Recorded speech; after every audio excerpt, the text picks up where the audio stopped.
Okay, kakatapos lang natin paayos dito sa Rush Motorcycle Parts and Accessories. Nagpaano ako ng bushing tsaka rubber link. Papalit ako ng bushing tsaka rubber link. Yan, mamaya idadagdag ko yung video kung paano nila ginawa.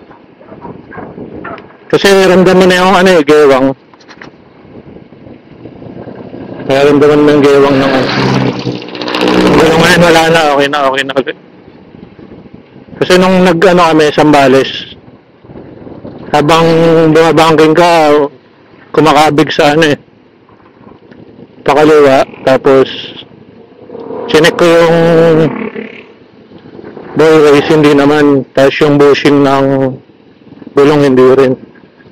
So nag-search ako sa YouTube, yun nga yung rubber link daw tsaka engine bushing. Tapos naghanap ako ng marunong gumawa malapit dito sa Bulacan. Ito sa Kamarin lang. Malapit lang sa amin. Mga 20 minutes galing dito sa San Jose del Monte. Ngayon yung goods na yung natin.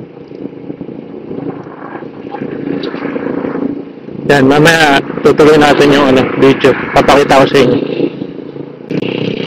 So, kung experience nyo ganun katulad sa akin yung gumagawang, tapos okay naman yung ball race nyo, tsaka yung